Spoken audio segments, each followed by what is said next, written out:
দান দান একটা বড় জিনিস, যেটা আপনাকে আল্লাহ সামর্থ্য দিয়েছে।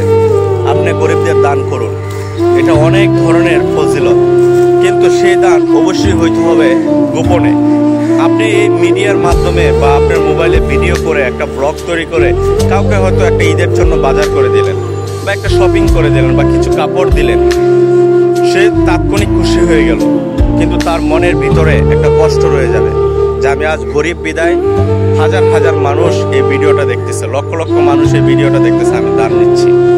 মহান আল্লাহ তাআলা হয়তো তার দিন একদিন কবুল করে নেবেন, তিনি একদিন টাকা আসবে তার কাছে, তিনিও একদিন অন্যজনকে দান করতে পারবেন, সে সামর্থ্য আসবে।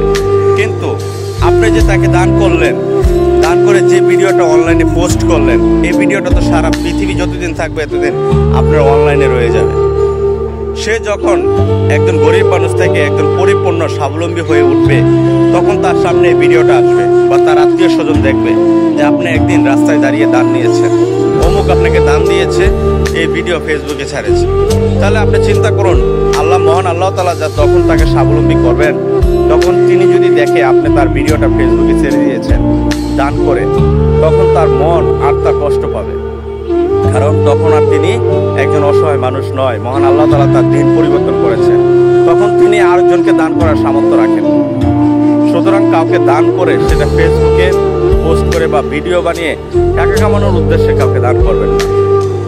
এই দান মহান আল্লাহ তাআলা কবুল করবেন কিনা মহান আল্লাহ তাআলা ভালো জানেন, কিন্তু আল্লাহ বলেছেন ডাইন হাতে দান করলে যেন বাম হাত না জানে।